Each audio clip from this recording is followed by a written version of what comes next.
In the turbulent aftermath of Rome's collapse, where fragmented stones whispered of its bygone authority, a fresh power subtly arose from the ruins. Amidst the mist-shrouded valleys and resonant forests, Germanic tribes settled on lands granted, not seized, forging a nascent kingdom from the cold embrace of decay. This marked the inception of Burgundy, a complex structure built from desires and plans, a historical trace that would not disappear even after the Franks' definitive conquest in 534 AD. Centuries later, the spirit of Burgundy resurfaced in 888 AD as the Kingdom of Arles, fragmented yet still aspiring. It presented a blend of cities nurturing ambitions as bold as their mountainous vistas. Here unfolds a narrative rich with the intrigue of aspirations penned into existence and subsequently overshadowed by imperial might. Prepare for a journey where the aroma of aged parchment still lingers and the echoes of a quiet decline resonate. Imagine a scenario where the repercussions of Rome's fall reverberated across a continent in disarray.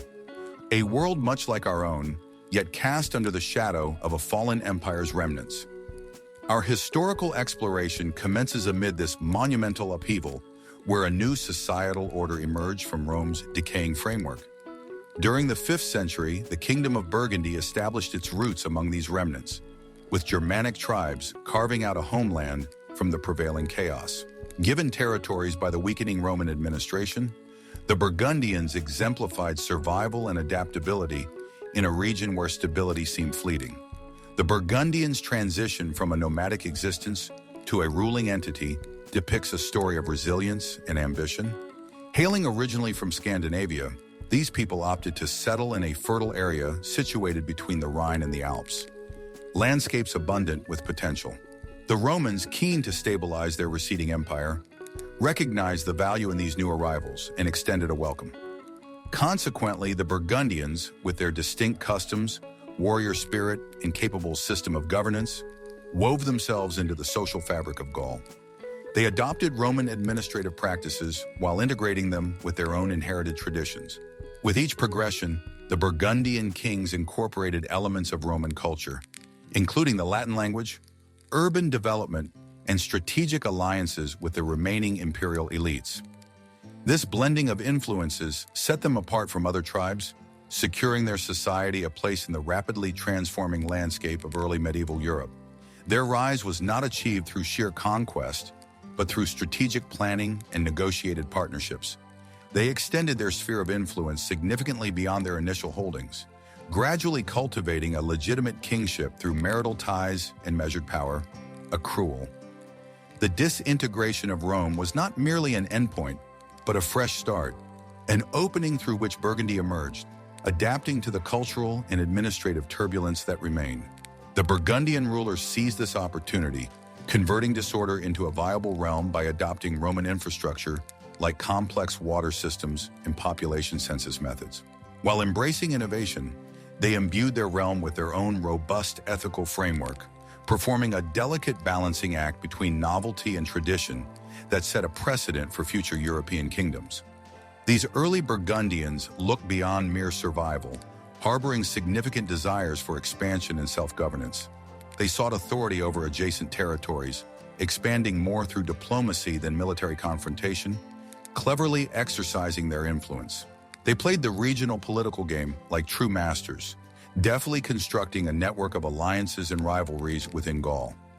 They built a connected system of cities based on practical considerations, rising not through ostentatious actions, but through shrewd negotiations and skillful mediation, wielding diplomacy as effectively as their martial axes. Culturally, the Kingdom of Burgundy was a fusion point, a dynamic mosaic where ancient ways intersected and disparate traditions blended into a cohesive society. They actively engaged with Roman customs as equals, forging a shared path forward. Cities such as Geneva and Lyon developed into focal points of this cultural synthesis, where Roman architectural styles met Germanic artistic expression, fostering a dynamic leadership environment enriched by numerous influences. Burgundian craftsmanship became emblematic of this integration. A combination of Roman techniques and tribal designs resulted in highly regarded jewelry. Simultaneously, the dissemination of Christianity reshaped religious practices, and fostered educational opportunities rooted in monastic traditions. Burgundy thus became a crucible of cultural convergence, representing both its unique identity and the evolving European panorama. Yet their talent for merging and adapting extended beyond simple survival. The impact of the Burgundians persists in the modern European regions they once governed. The kingdom's dissolution by the Franks in 534 AD was less a disappearance than a metamorphosis into the diverse tapestry of Western history. Elements like the Lex Burgundium endured, functioning as a legislative foundation, interweaving Roman legal principles with Germanic custom to cultivate order and equity, values that still resonate today. In 838 AD, the Kingdom of Burgundy experienced a resurgence, a new manifestation amidst the shifting sands of medieval Europe. The Kingdom of Arles aimed to reclaim its ancestral prestige despite its fragmentation and external pressures. This second rise drew strength from its predecessor's legacy, utilizing its strategic geographical position to open trade conduits between the Mediterranean and Northern Europe, while facilitating the expansion of Christianity. Even amidst internal discord, ambition and perseverance enabled the kingdom's continued existence, a testament to its resilience and capacity for innovation. Burgundy connected continental powers in ways previously unseen, solidifying its position as more than a mere historical footnote in Europe, but as a cultural intermediary and a symbol of adaptive strength. The rebirth suggested a renewed drive to recover and redefine its influence within a changing Europe. The Kingdom of Arles, exercising considerable authority despite its relatively modest size, navigated medieval politics with foresight, building its economy through trade and securing alliances via commerce and faith. Though it eventually lost its independence, Burgundy's spirit adapted and survived, leaving its mark on the regions it had once ruled. Its narrative of ascent, decline, and re-emergence is fundamentally about resilience, mirroring broader historical themes of continuity and change while examining adversity, inventiveness, and cultural amalgamation. Even in the present day, its legacy endures through legal traditions, linguistic subtleties, and regional customs found in France, Switzerland, and Italy. This stands as proof of a kingdom's remarkable ability to embed itself within Europe's cultural foundation. The history of Burgundy, a region once shaped by the mechanisms of empires, serves as a reminder of the indomitable nature of human creativity, forever weaving itself into the elaborate fabric of a continent once fractured. Within the medieval mosaic of Europe, the Kingdom of Burgundy stood out as an exception, a realm lacking a formal royal capital, comprised of dispersed cities and territories. It was a peculiar entity, more an association than a typical kingdom, without the iconic castle or central seat of power that defined many of its contemporaries. Instead, Burgundy operated through a confederation of dynamic cities such as Geneva, Lyon, and Vienne. Each of these contributed its unique strand to the larger weave of the kingdom. This decentralized distribution of power constituted its strength, preventing any single city from asserting dominance. Far from being a weakness, this characteristic rendered Burgundy remarkably flexible and hardy amidst the churning currents of medieval instability. The absence of a capital transformed into an advantage, giving rise to a vibrant blend of local governance and commercial activity. Trade routes crisscrossed Burgundian lands like the vital veins of a robust system, channeling not only merchandise but also a varied influx of ideas and cultural exchanges. The kingdom, positioned strategically at Europe's crossroads, became a bustling commercial hub. The lively markets pulsed with merchants from distant lands, their transactions pregnant with the rich aroma of spices, the texture of fine textiles, and the metallic ring of currency. Here, Burgundy prospered economically, converting its apparent lack into abundance. Its power base was not built upon the grandeur of a single central fortress, but on the collective strength of its vibrant cities, each bearing its own pride and historical significance. Burgundy's prosperity was intrinsically linked to trade, which brought both opportunities and vulnerabilities. While the lack of a central power hub made it agile, lacking an obvious weak point for adversaries to target, it also meant relying on alliances and diplomacy to safeguard its economic well-being.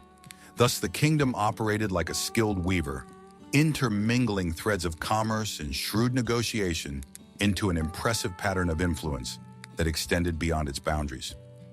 Burgundy's territory was not defended by stone walls, but by the intricate designs of trade agreements and diplomatic pacts.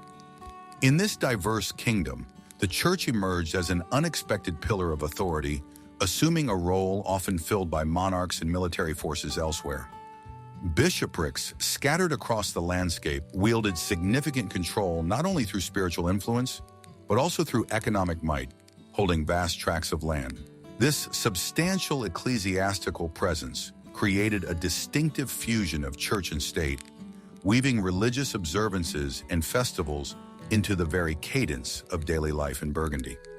Monasteries and churches became centers of learning, preserving knowledge and subtly shaping the cultural identity of the region. Diplomacy, rather than military strength, was Burgundy's preferred instrument, a necessity born from its lack of a formidable standing army. With limited martial capability, Burgundy carved out a niche by becoming an expert in alliances and negotiation, its leaders wielding these tools as adroitly as any blade. By doing so, they preserved the kingdom's autonomy within the volatile, political environment of medieval Europe. When conflict did arise, mercenaries were frequently employed, a pragmatic solution that allowed power to be exercised efficiently without the burden of maintaining a regular military force. Strategic marital alliances further solidified Burgundy's political standing, intertwining its destiny with other European powers through a web of kinship and shared interests. Burgundy's noble estates operated almost like independent miniature territories within the kingdom. Each was governed by powerful lords who collected revenues and enforced local order. These were zones of influence contributing to both the stability and complexity of the kingdom. The interactions among these estates constituted a constantly shifting interplay of alliances and rivalries, reflecting the absence of a single dominant authority. This lack of centralized authority sometimes led to instability, yet it also spurred innovation and resilience as each estate skillfully maneuvered to ensure its survival. Urban centers like Lyon, Geneva, and Vienne developed into self-governing powerhouses, engaging directly in regional diplomacy. Each city became a dynamic node within Burgundy's political framework, fostering a sense of empowerment among its populace. In these cities, local leaders played a crucial role, their decisions influencing the direction of the kingdom and often guiding broader policies. This model of governance, rooted in local control and collective deliberation, reinforced the decentralized character that was Burgundy's defining trait. The kingdom's prosperity derived from trade brought significant political leverage, allowing merchant families to exert influence comparable to that of the nobility. This dynamic fostered an economic and political environment where wealth translated into power, enabling these families to impact events both within and beyond Burgundy. Their advocacy for stable alliances and peaceful negotiations aligned with their commercial interests, enhancing Burgundy's standing in the medieval world. Burgundy's complex web of alliances linked it to major entities such as the Holy Roman Empire, enhancing its security through mutual interests. This extensive network demanded astute management, with leaders adeptly navigating the continuously changing political currents to maintain crucial relationships. This diplomatic skill was essential for ensuring Burgundy's survival amidst wider European conflicts and challenges. The cultural synthesis resulting from Burgundy's trade-driven society created a rich layering of influences manifesting in art, literature, and daily life. The amalgamation of customs and languages enriched the kingdom, giving rise to a distinct Burgundian identity, celebrated in its creative output. This cultural vibrancy fostered an environment where diversity stimulated invention and resilience, leaving a legacy that continues to resonate through regions once under Burgundian sway. Without ever designating a single fortified capital, Burgundy's legacy lies in its innovative mode of governance, decentralized, trade-focused, and resolutely diplomatic. Its proficiency in navigating the complexities of medieval Europe offers enduring lessons, demonstrating that authority can be exercised in diverse and often surprising ways. Through the narrative of Burgundy, we gain insight into the potency of human ingenuity in shaping history's frequently unpredictable trajectory. Music king Rudolf III ascended to Burgundy's throne in 993 AD during a period of change and uncertainty. Unlike the powerful rulers who carved out vast territories, Rudolf was not a conqueror. Instead, he was a hesitant monarch who skillfully negotiated the complex terrain of political maneuvering.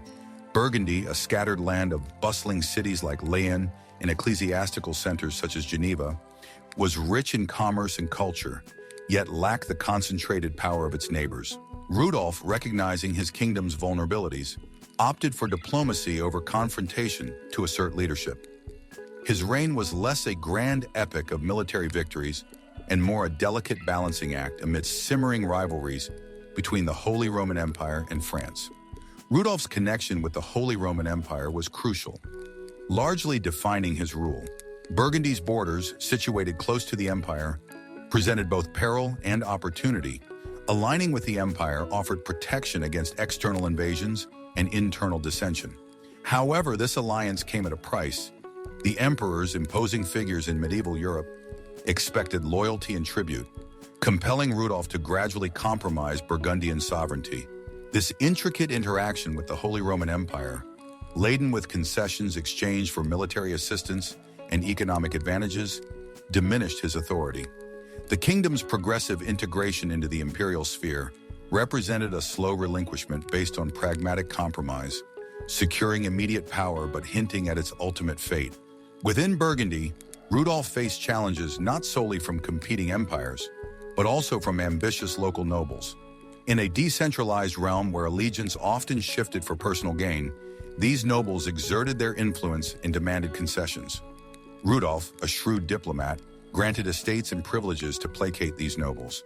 Despite his efforts, this fractured political environment of fluctuating alliances and rivalries constantly tested him. His kingdom was less a unified realm and more a complex arrangement of interests that he had to manage with care. Diplomacy became Rudolf's principal art and defense in this medieval political arena. Utilizing oaths, treaties, and personal favors, he constructed a framework of security, though a fragile one. Alongside his skill in negotiation, calculated ambiguity served as an essential tool in navigating Burgundy's precarious situation. He made vague promises and strategically timed declarations to misdirect rivals and shield his kingdom from immediate threats. Yet the steady absorption into the orbit of the Holy Roman Empire marked Rudolf's reign, demonstrating the limitations of his diplomatic endeavors. Grants and charters became the medium of power during Rudolf's rule, with portions of his kingdom gradually exchanged for assurances of security and prosperity. He did not cede privileges and lands out of weakness, but out of necessity, ensuring loyalty and military support. This strategy of appeasement ensured peace in the short term, but incrementally eroded Burgundian autonomy with each document sealed. While these grants supported Rudolf's unstable governance, they simultaneously undermined the kingdom's foundation, establishing a precedent for further erosion of sovereignty. As internal and external pressures intensified, the authority of King Rudolf III diminished. His decisions became more reactive than proactive, characterized by survival politics against a backdrop of decline. The once proud kingdom's independence yielded to protective alliances with rival empires, which tightened their hold. The decline of royal authority was not abrupt but gradual, manifesting in the king's decreasing control over local governance and judicial matters. Rights once central to kingship were transferred to noble and ecclesiastical authorities through formal documents. As Rudolf's reign neared its end, so did the ceremonial presence of Burgundy's sovereignty, overshadowed by strategic adaptations. Religion was profoundly intertwined with politics during the medieval era, and Rudolf leveraged ecclesiastical power to reinforce his rule. Aligning with powerful Roman Catholic institutions was crucial for maintaining stability. Burgundy, positioned between powerful entities, found strength in its church connections, relying on bishoprics and abbeys to maintain political equilibrium. While these ties empowered the church, they placed Rudolf in a challenging position of needing to satisfy both papal and imperial demands. Religious figures served as allies and conduits for negotiation, often at the expense of royal prerogative. Rudolf's reign ultimately painted a picture of impending conflict. His decisions, whether related to trade negotiations or church engagements, foreshadowed the kingdom's gradual loss of rights. Although internal power struggles occasionally erupted into conflict, The real story of Burgundy's decline lay in the subtle shifts in alliances. His skillful political maneuvering presaged the kingdom's eventual dissolution. This occurred not through spectacular battles, but through the subtle reshaping of diplomatic spheres. The twilight of Rudolf III's rule marked the conclusion of an era marginalized by his own political structures. As he passed away without a male heir, the kingdom was left vulnerable and poised for transition. His death signaled the end of rule by native kings and allowed the Holy Roman Empire to assert more direct control over Burgundy. In retrospect, his reign is marked by a sense of historical melancholy and inevitability, a significant moment where past independence faded into pragmatic necessity. Despite the perceived limitations of his rule, Rudolf III's legacy is woven into the finer points of history. His tenure is associated with decline, yet it carries echoes of adaptability and preservation. The accounts of his diplomatic navigation describe a king who balanced precariously on the verge of dissolution. The kingdom's seemingly smooth integration into the Holy Roman Empire reflects the long-term consequences of Rudolf's practical political approach. Burgundy, even in its decline, continued to exert cultural and institutional influence, with elements of Rudolf's legacy resonating long afterward. History remembers him not for military triumphs, but for the subtle impacts of political maneuvering on governance and alliances. In 1032 AD, the Kingdom of Burgundy found itself at a quiet turning point. With the death of King Rudolf III, the last king from its own lineage, the realm faced a decision point not marked by clashing steel or overt conflict, but a gentle transition into the domain of the Holy Roman Empire. Burgundy, with its varied composition of cities, bishoprics, and noble estates, did not fit the mold of a formidable kingdom built on military might. Instead, its foundation was laid through diplomacy, commerce, and the influence of the church. This transition was as much an internal reckoning as it was a reaction to external pressures. Burgundy's lack of a single fortified center, a core around which to rally, rendered it susceptible to the ambitions of larger powers like France and the Holy Roman Empire. No dramatic display marked its absorption by Conrad II, the Holy Roman Emperor. It felt less like an invasion and more like a smooth integration, an unavoidable acknowledgement of a kingdom completing its historical trajectory. This peaceful transfer of power, formalized in official documents, became one of history's quiet examples, illustrating how seamlessly authority could change hands without warfare or rebellion. The parchment sealing Burgundy's fate bore no trace of the drama typical of medieval power shifts. Conrad II's claim, stemming from marital alliances, elegantly incorporated Burgundy into the imperial fold without requiring sieges or intrigue. He understood the richness of Burgundy's territories, its fertile vineyards, and its thriving trading posts. The transition was a significant achievement for him, enhancing his prestige and resources relative to his rivals. Beneath the surface of this political maneuver lay the intricate loyalties inherent in medieval allegiance. Burgundy's nobles had prospered under a degree of autonomy and now confronted the more rigid authority of the empire. Some saw an opportunity to align with a greater power. Others feared a loss of cultural distinctiveness. Conrad II's administration subtly altered Burgundy. The Holy Roman Empire introduced new administrative layers, and Burgundy's identity began to merge within the imperial framework. Laws were realigned, customs adapted, and imperial representatives occupied positions of authority. Despite this, Conrad II's governance favored accommodation over coercion, safeguarding Burgundy's strategic importance. Noble families and ecclesiastical centers retained much of their influence, ensuring their legacy continued. While its unique identity was not eradicated, Burgundian culture was no longer isolated, but harmonized with broader influences, preserving its essence in art and religious practices. This demonstrated a people's identity enduring through transformation. As the empire assimilated Burgundy, the shift altered regional power dynamics. The local nobility, accustomed to Rudolf's less strict rule, now navigated the more structured realm of an empire. Strategic alliances, marriages, and negotiations became their means of survival. Skill in diplomacy was crucial. Only those adept at court politics could flourish. Opportunities arose from leveraging newfound imperial connections, gaining resources, support, and influence. Yet risks were significant. The emperor's central demands could conflict with local autonomy, creating tension fueled by ambition and resistance.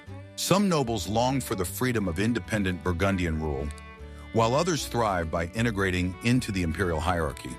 The annexation prompted a cultural flourishing, supported by imperial funds and patronage. Burgundy's artistic endeavors prospered.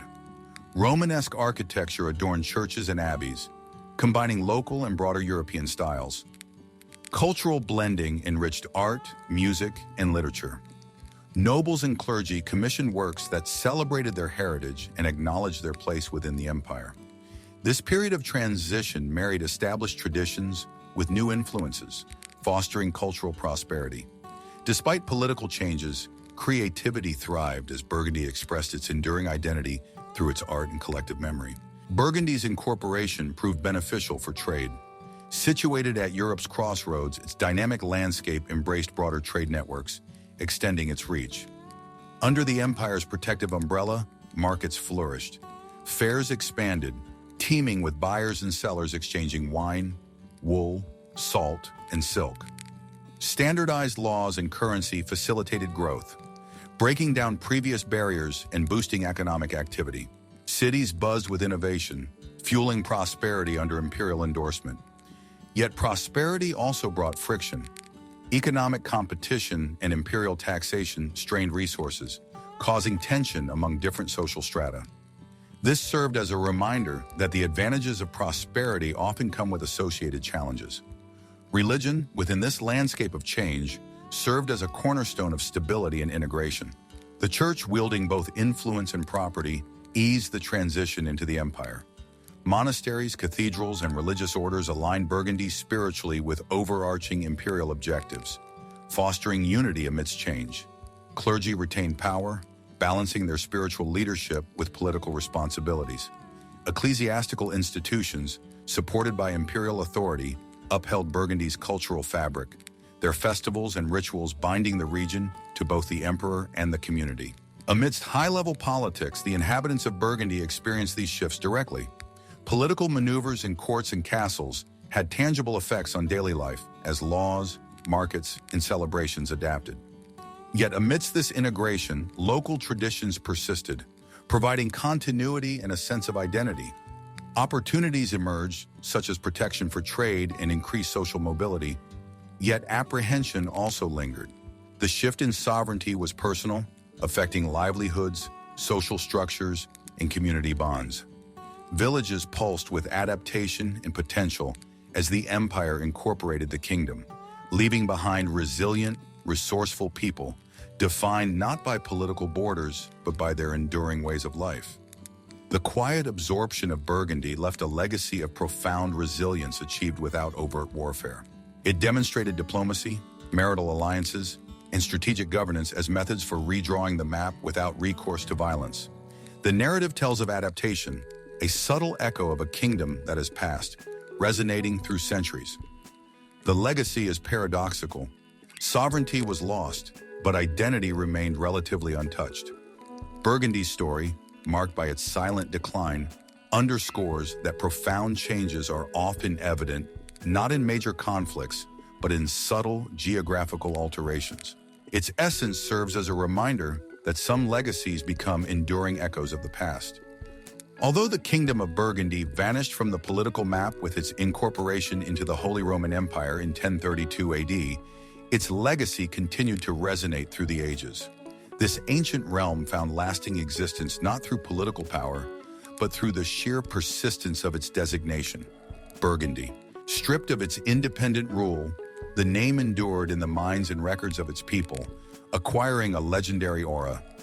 It became as much a historical myth as a concrete memory. Whispered among both nobles and commoners, this lasting echo speaks to the cultural and political dynamics of medieval Europe. Burgundy evolved into a symbol of lost grandeur and enduring identity, a banner under which former loyalties could be recalled. Even as political landscapes shifted in the halls of power and in village lore, Burgundy was invoked as an emblem of bygone times, a memory that refused to fade. Just as the specter of Rome loomed over the medieval world, the specter of Burgundy persisted, influencing regional identities and customs long after its formal political demise. The transformation of the kingdom into the Duchy of Burgundy in the 11th century breathed new life into an old name. Under the Valois dukes, this duchy reclaimed dignity and significant influence, cementing Burgundy's place within European nobility. Far from being a forgotten footnote, Burgundy adapted to the political realities of medieval France. The Valois dukes expanded the duchy's influence, weaving a dense and intricate network of connections. Burgundy's resurgence was not a simple continuation, but a complex evolution. The duchy accumulated tremendous power, navigating the turbulent currents of European politics through strategic alliances and military capability. The persistence of the name Burgundy was not limited to the courts and nobility. It permeated the culture and folklore of everyday existence. In the territories that had once constituted its domain, Burgundy's cultural imprint endured through traditions passed down across generations. Folk tales featuring themes of heroism, betrayal, and earthy wisdom kept its memory alive in communal life. Through these stories, a shared past was nurtured, and the name Burgundy remained vibrant rather than becoming a faded relic. Burgundy's customs and tales became integral to regional identity. Songs sung in taverns and around hearths echoed the deeds of Burgundian figures and the tragic fate of a noble realm. This helped to reinforce cultural unity, providing a sense of connection and continuity despite political upheaval. Even after its political authority dissolved, Burgundy's influence on language and law persisted. The frameworks established during its existence affected legal codes and texts for centuries. Latin-based laws and documents from Burgundian courts became foundational, adding depth to Europe's evolving legal systems. As new political entities emerged, they frequently incorporated these elements, demonstrating the lasting impact of the kingdom's governance. Meanwhile, Burgundy served as a linguistic crossroads, shaping a linguistic landscape that resonated across Europe. The Burgundian dialect, influenced by Celtic, Roman, and Germanic tongues, played a role in the evolution of Middle French. Its linguistic legacy and vernacular expressions and stylistic choices provided a sense of continuity and identity. Burgundy's architectural achievements also served as inspiration throughout the medieval period. The Burgundian style, notable for its grand ecclesiastical structures and well-planned urban centers, influenced Europe's architectural landscape. Majestic cathedrals and robust urban structures stood as silent witnesses to Burgundy's historical prominence. Monasteries under Burgundian patronage, such as Cluny Abbey, became centers of reform and intellectual exchange, disseminating Burgundian architectural influence. These structures created a lasting European identity where stone and craftsmanship bore testament to human devotion and artistic skill. Through the centuries, Burgundy retained a certain allure, becoming a symbol of both resistance and romanticism. For those yearning for a noble past, Burgundy represented independence and cultural strength. Nationalists and romantics drew from its legend, citing it as an example of regional identity overcoming external dominance. Burgundy's traditions served as a rallying point for movements seeking a connection to an idealized past. In medieval and Renaissance literature, Burgundy frequently appeared as a setting for intrigue, romance, and chivalrous adventures. Tales of knightly valor set amidst its imagined castles reinforced its perception as a stronghold of nobility while providing narratives that celebrated its cultural heritage. Beyond memory and architecture, Burgundy's legacy endures in its cuisine and viticulture. The region's landscapes provided fertile ground for culinary innovation. Burgundian cuisine, characterized by rich ingredients and refined techniques, contributed significantly to the development of French culinary arts. Dishes like boeuf bourguignon highlight Burgundy's role in gastronomy, reflecting its cultural impact. Burgundy's vineyards are renowned for producing wines of depth and richness, combining climate, terroir, and time-honored traditions to yield highly acclaimed bottles. This viticultural heritage remains a testament to the region's commitment to excellence. The global fascination with Burgundy wines reflects the enduring impact of a name that has transcended its origins. The later prominence of the Valois dukes initiated a new phase for Burgundy. Their political and cultural acumen expanded the duchy's borders, imbuing Burgundy with renewed cultural and political dynamism. Master tacticians like Philip the Good and Charles the Bold exemplified the exercise of influence, Without necessarily commanding vast military forces, they employed diplomacy and strategic marriages to strengthen their position, transforming their courts into centers of culture and innovation. Despite its political absorption, Burgundy's enduring resonance ensured its lasting impact. As the duchy gradually integrated into French identity, the idea of Burgundy persisted as a reflection of historical ambitions. Its incorporation represented not a simple loss, but a transformation, underscoring the complex nature of a name that once signified considerable power on Europe's medieval stage. Today, Burgundy remains an important chapter in European history. Its legacy serves as a reminder of a kingdom that once held significance. Its story evokes an era where political boundaries were often fluid, yet identity and memory forged bonds stronger than transient political arrangements. The narrative of Burgundy exemplifies history's capacity to transcend time, leaving an imprint on cultural consciousness and evoking the allure of past ages. The Kingdom of Burgundy, though formally dissolved and absorbed by more powerful neighbors, left an enduring cultural heritage that subtly influences the present-day landscapes of France, Switzerland, and Italy. The cultural resonance of this once significant kingdom continues to extend through these regions. This provides evidence of Burgundy's profound impact during its relatively brief period of prominence. In remote villages and attractive towns, ancient practices and traditions, ranging from lively festivals to distinctive culinary specialties, trace their origins back to Burgundian rule. These enduring remnants provide a connection to the distant past, integrated seamlessly into the daily routines of people who often observe them without conscious awareness of their history. The languages spoken in the former territories of the Burgundian realm maintain unique characteristics that distinguish them from national standards. The Franco-Provençal language serves as a historical artifact from a complex linguistic blend formed from Latin, Gaulish, and Germanic elements. This stands as a lasting symbol of the cultural confluence that Burgundy once embodied. The persistence of these dialects highlights the strong local adherence to their linguistic heritage in the face of pressures towards standardization. Folklore and oral traditions remain vibrant, recounting heroic and mystical stories rooted in Burgundian history and legend. Therefore, while the political entity of Burgundy disappeared, its cultural imprint remains indelible, offering insight into the diverse and dynamic identity that once flourished in this area. During Burgundy's period of notable achievement, monasteries such as Cluny and Citeaux functioned as strongholds of faith and intellectual pursuit. Their influence spread far beyond mere spiritual matters. These sanctuaries were key locations for preserving and transmitting the intellectual currents of medieval Europe. Within their sacred confines, monks meticulously copied manuscripts, safeguarding theological, philosophical, and literary treasures from being lost to time. Today, these monastic sites attract scholars and curious visitors eager to explore the complex pathways of medieval thought preserved within their walls. Beyond academic endeavors, these monasteries significantly shape the economic and agricultural life of their immediate surroundings. They pioneered advancements in farming techniques and wine production, playing a crucial role in the prosperity of the areas around them. Yet their contributions were not limited to material wealth. Through their practices of hospitality and charity, they helped construct a social framework that supported local communities, serving as points of stability during both prosperous and challenging times. This multifaceted legacy of knowledge, benevolence, and economic activity reflects the intricate interconnections fostered in medieval Burgundy. Less widely recognized but equally significant were the legal systems that took root on Burgundian soil, casting long-term influences on modern laws and governance.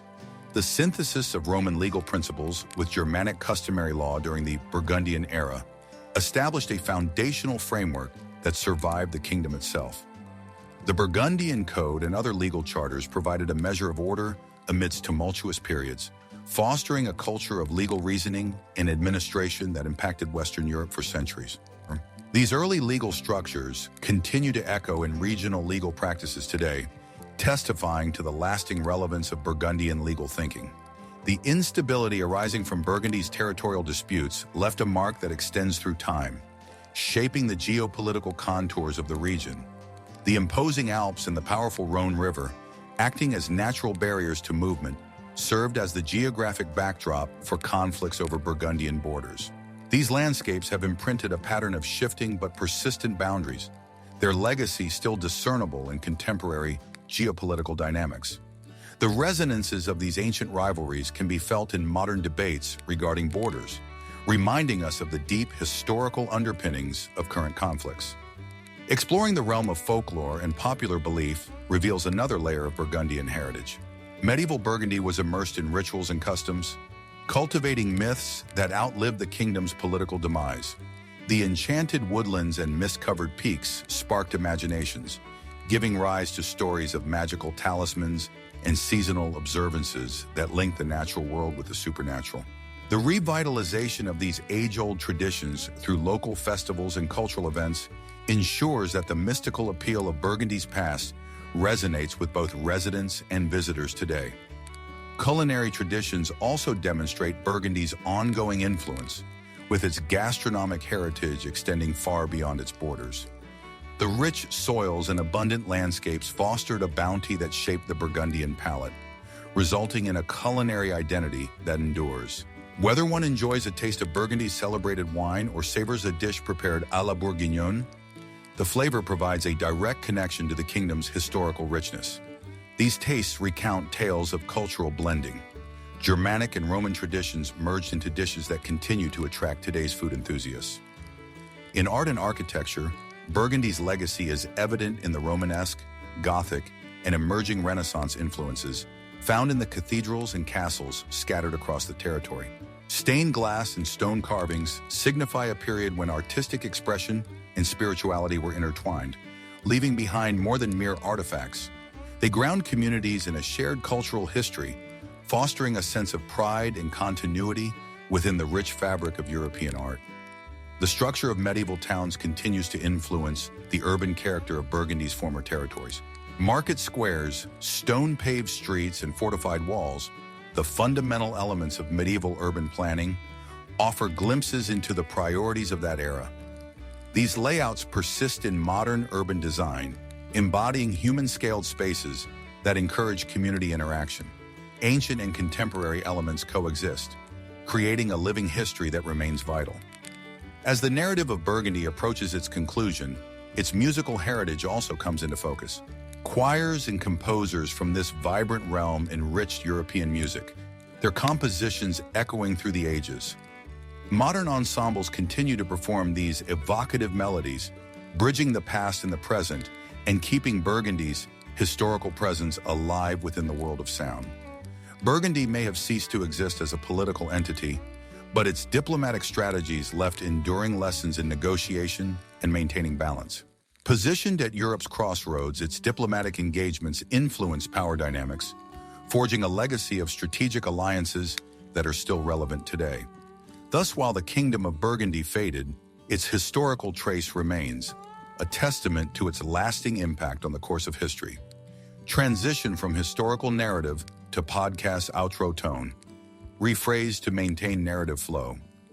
This glimpse into a fascinating aspect of medieval life, perhaps stirring historical curiosity or an appetite for the region's famous fare, encourages further exploration.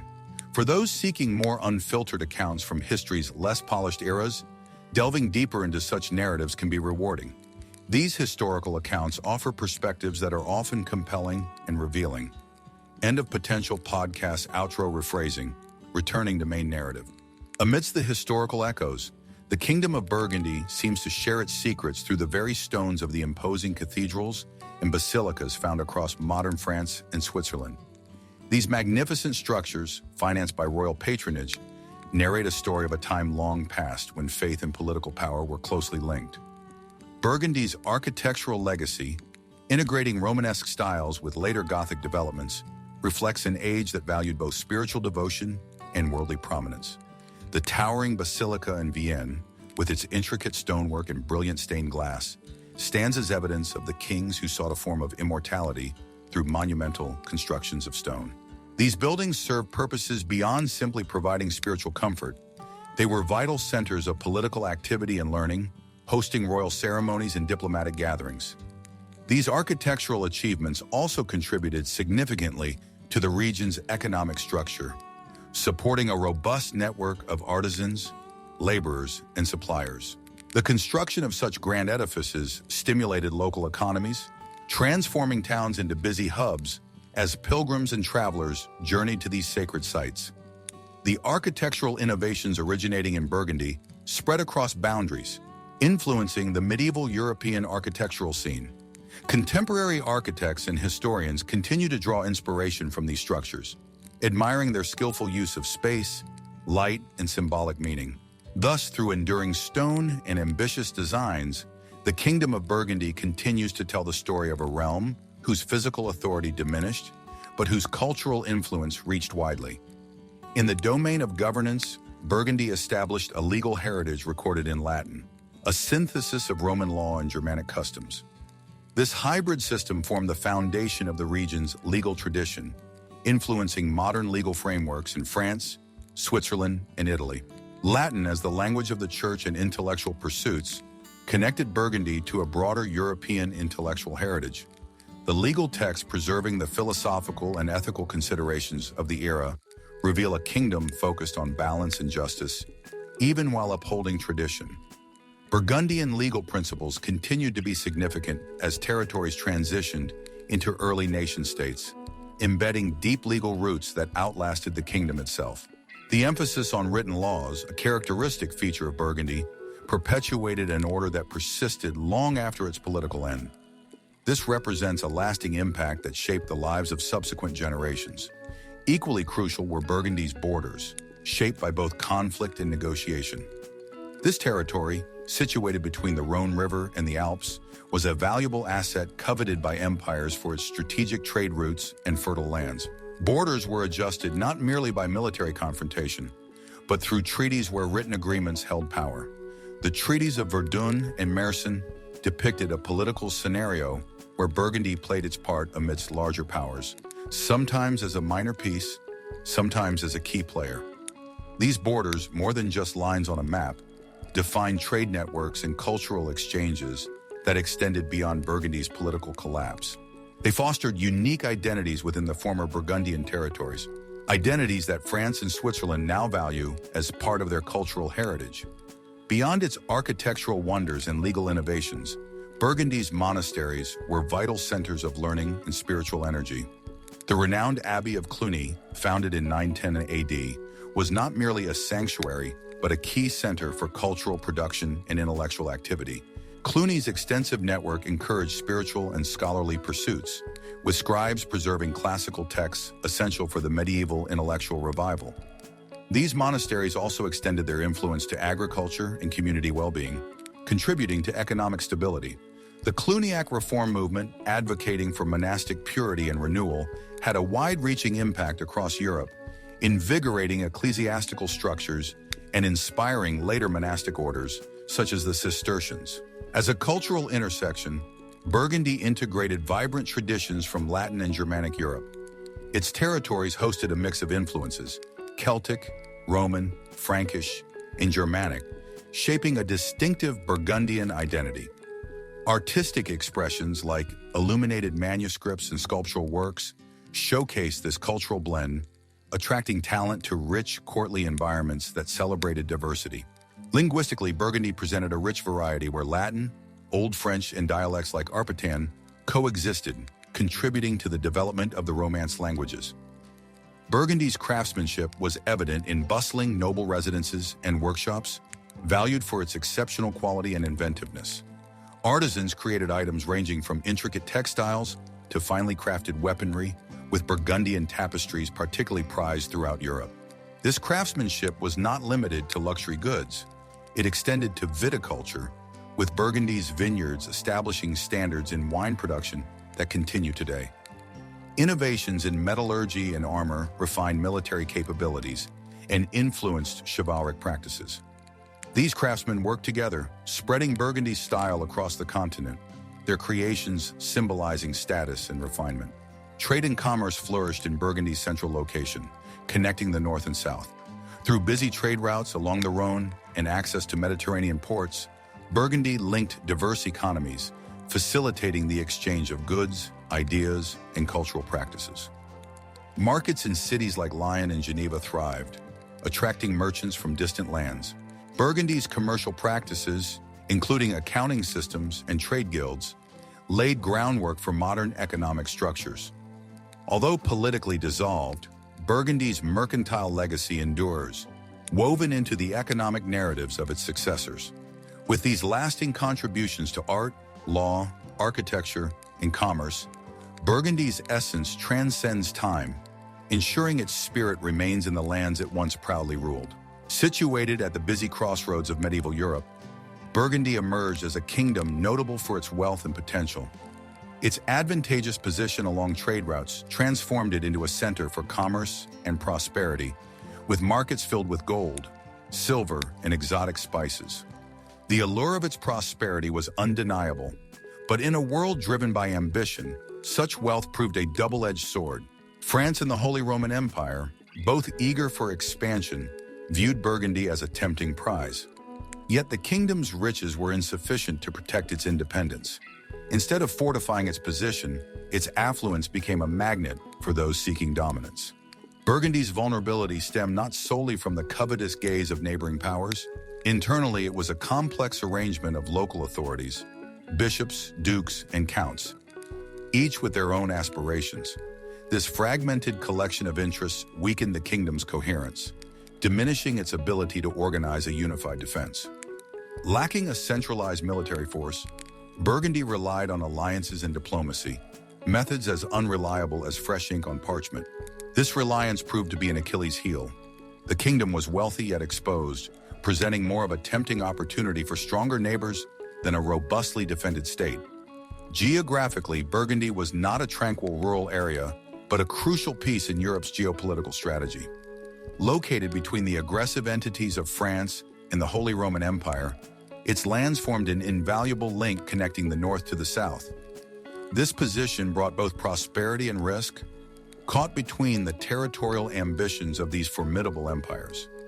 Burgundy often had to navigate its diplomatic relations with great care, like a tightrope walker avoiding a fatal misstep. The reign of King Rudolph III exemplified this precarious situation as he made concessions and formed alliances, all while observing his kingdom's autonomy steadily diminish. Internally, the kingdom faced equally significant challenges. Burgundy's feudal system, characterized by fragmented loyalties to local lords rather than allegiance to a single king, resulted in divisions that contributed to its downfall. This fragmentation prevented the establishment of a unified command structure when the kingdom needed it most. In times of crisis, internal rivalries and disagreements diverted resources that could have been used for defense. The absence of centralized authority rendered Burgundy susceptible to external manipulation, as more unified neighbors recognized opportunities to exploit its internal weaknesses for their own benefit. Despite its wealth, Burgundy could not translate its riches into significant military power. Unlike kingdoms that built empires through conquest, Burgundy did not maintain a standing army. Instead, it depended on mercenaries whose loyalty was as reliable as shifting sands. These hired soldiers, motivated by payment rather than dedication, often switched allegiances for better offers, leaving Burgundy unprotected at critical moments. Internal political complexities further hindered military organization, with local nobles resisting centralized control. This fragmented defense strategy invited aggression, reduced diplomatic effectiveness, and left Burgundy unprepared for military conflicts. The kingdom's dependence on alliances as a means of survival often became traps leading to betrayal. While potentially providing security, these alliances were inherently unstable and risky, based on convenience rather than genuine loyalty. Burgundy's external connections, essential to compensate for its military deficit, frequently proved unreliable. Treaties signed in opulent chambers were only as durable as the ink they were written with, easily undone by the shifting currents of political ambition, leaving Burgundy vulnerable to being drawn into the schemes of more formidable powers. Burgundy's strategic economic location as a major trading hub granted it enviable prosperity. But this economic expansion also brought risks. While other empires grew their economies and military power in tandem, Burgundy's economic growth outpaced its capacity for defense. Its busy trade routes, though economically vibrant, made it susceptible to external manipulation and increased its vulnerability to stronger empires seeking to absorb its wealth. The very trade routes that enriched it economically left it strategically exposed, with powerful entities eager to exploit this lucrative central area. Culturally, Burgundy was a shining example of artistic and intellectual achievement. Even as its political foundation weakened, this cultural vitality demonstrated its sophistication, leaving a legacy of remarkable architecture, art, and learning. Yet these cultural achievements offered little protection against the political turmoil and military threats it encountered.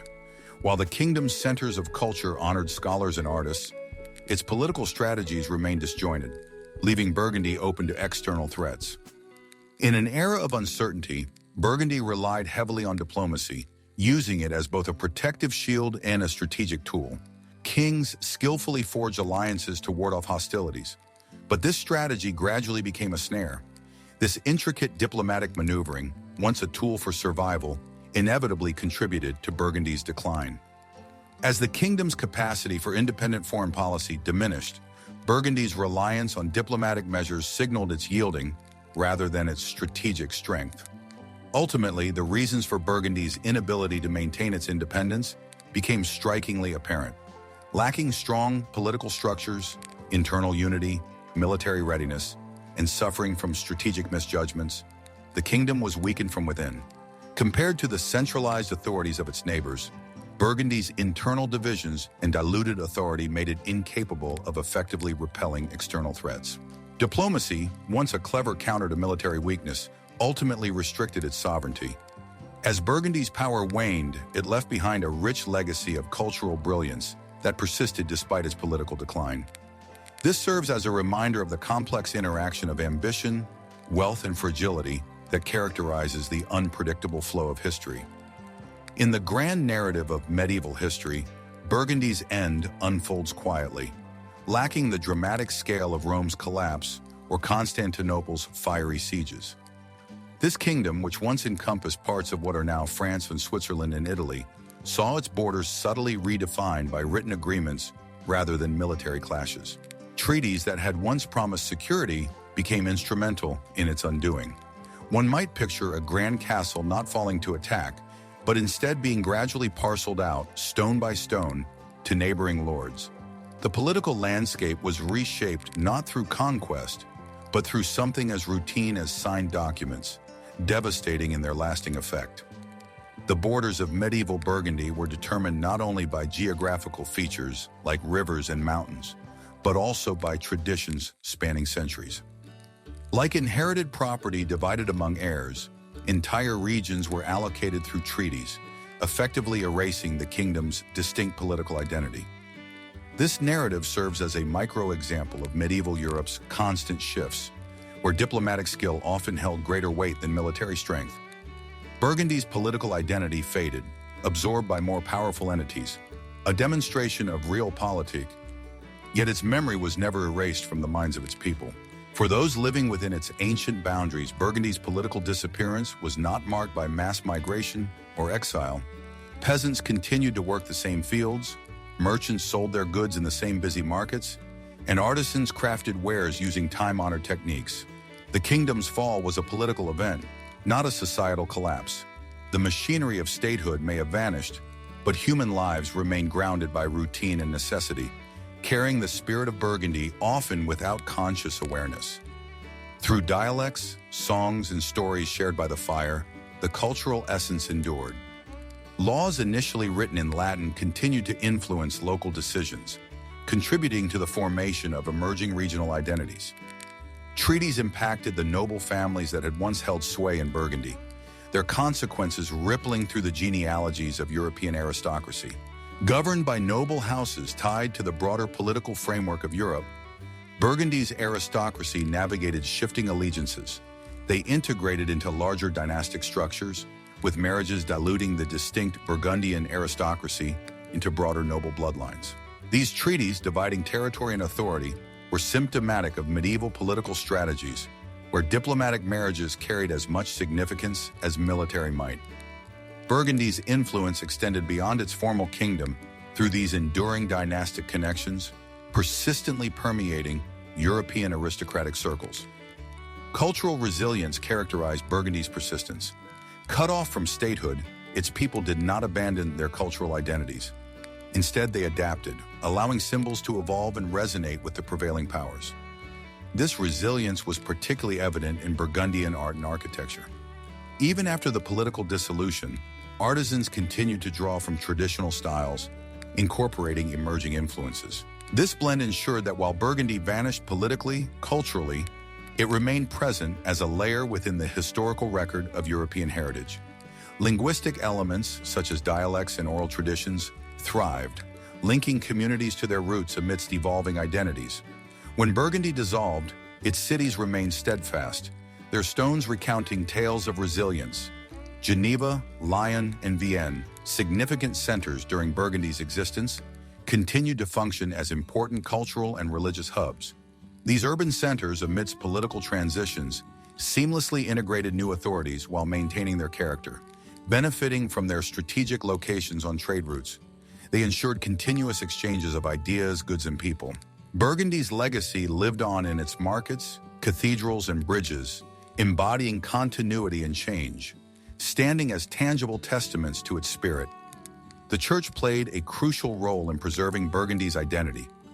Monasteries and cathedrals continued their spiritual and educational missions, safeguarding manuscripts and documents that chronicled the kingdom's history. This ecclesiastical influence fostered continuity, connecting the past to the present under new political administrations. Religious institutions became guardians, ensuring that liturgical practices and architectural styles continued to flourish. Monastic scribes preserved Burgundy's religious and historical legacy, with churches and monasteries providing stability and continuity during turbulent times. The ordinary lives of Burgundy's inhabitants bore witness to an extraordinary form of survival. Peasants working the lands of their ancestors nurtured communal memories through festivals and folklore, reflecting a continuity of spirit. Nobles navigated the new political landscape, some falling from power, others integrating through marriage into wider spheres, preserving Burgundian heritage through artistic patronage or legal traditions. The people of Burgundy, both commoners and nobles, kept their past alive amidst the inevitable changes. Although Burgundy as a kingdom has faded, its historical presence subtly influences modern memory.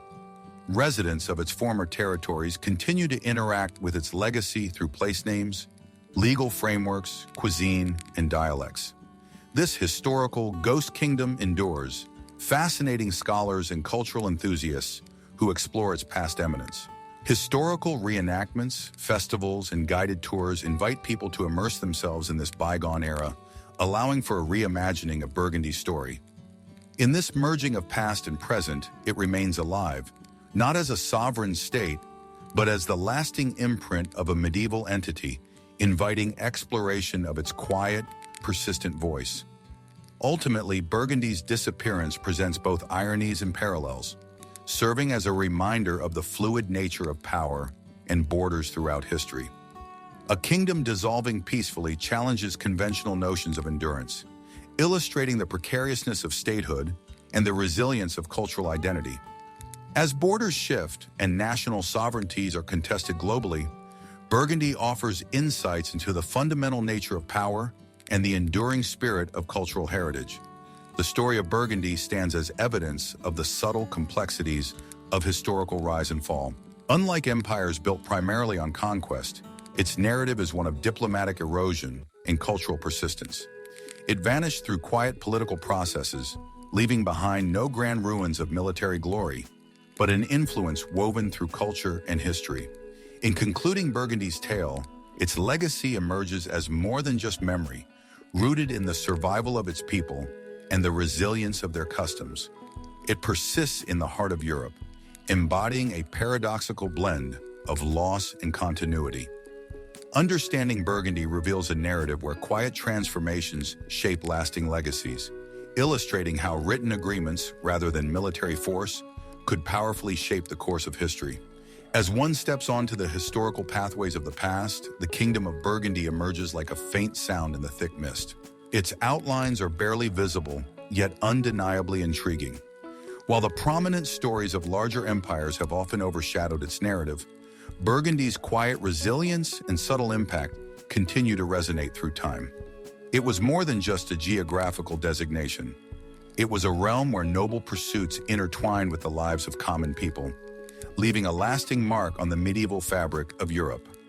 Born from the collapse of an older order and thriving amidst a world constantly in transition, Burgundy represented a contradiction. It endured not through dramatic military engagements or sudden catastrophic ends, but through a gradual integration into the flow of history. This very lack of spectacular drama in its demise contributes to its relative obscurity. The kingdom lingered like a faded mural, its influence felt in the architecture it inspired, the customs it shaped, and the dialects it enriched. The irony lies in this fading echo. A kingdom's silent political disappearance allowed its cultural legacy to quietly and serenely permeate the present. Tucked within the folds of the Alps lie remnants that recount stories of Burgundy's past splendor. Ruined fortifications, ancient monasteries, and winding underground passages tell tales of a time when Burgundy served as a vital connection point for commerce and culture. These stones, bearing witness to the kingdom's subtle sophistication, hint at an independent spirit that was often kept from the historical forefront. Burgundy's strategies were largely diplomatic, prioritizing alliances and economic influence over military strength. This approach emphasized continuity over military dominance, evident in the remnants of its impressive infrastructure, roads and trading routes that withstood the passage of time. The territories that once constituted Burgundy now lie at the intersection of France, Switzerland, and Italy, each bearing the imprint of cultural convergence. These multicultural regions reflect a heritage rich with the legacy of Burgundy, where diverse dialects, distinct culinary traditions, and unique architectural styles continue to flourish. The seamless fusion of Roman, Germanic, and Gaulish influences underscores Burgundy's historical role as a place where various traditions merge to form something uniquely enduring. The kingdom's legal legacy is equally compelling. The Burgundian Code, a sophisticated body of laws, helped mediate relations between diverse communities and anticipated aspects of modern legal frameworks. Elements of these laws, having evolved over centuries, still resonate in contemporary legal systems, demonstrating a lasting influence that quietly persists long after Burgundy's political existence ended. These laws illustrate a society that balanced the authority of kin groups with an imposed legal order, principles that echo today in communal rights and protections in the workplace. Within the dimly lit crypts of churches centuries old, remnants of Burgundy's historical presence are held with reverence. These sacred spaces, once central to both spiritual and civic life, house relics and documents from the Burgundian era. While the physical crown no longer symbolizes royal authority, its essence survives among these hallowed ecclesiastical treasures. Manuscripts and relics offer insight into a kingdom where the concept of divine right intertwined with earthly governance, and where the church acted as both spiritual guide and temporal steward. Stories shared in village taverns continue to breathe life into Burgundy's legacy. Myths of kings, figures of folklore like witches, and heroic deeds, steeped in wonder and melancholy, depict the kingdom as a place where the ordinary touched upon the realm of the supernatural. These legends, rich in character and perhaps embellished reality, create a parallel historical narrative that nurtures the cultural essence of Burgundy within collective memory.